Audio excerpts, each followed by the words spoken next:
Балам, о апа, мектептен сөзсүз тамактан. Макул апа.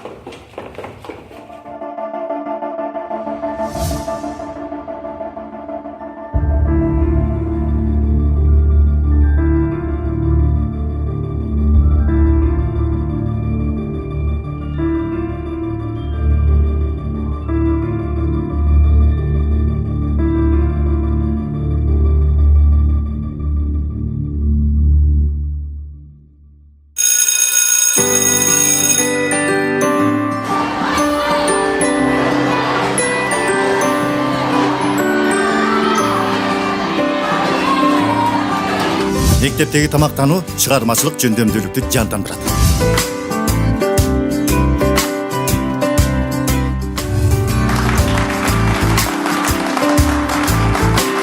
Мектептеги тамактануу акылды азыктандырып жашоону өзгөртөт.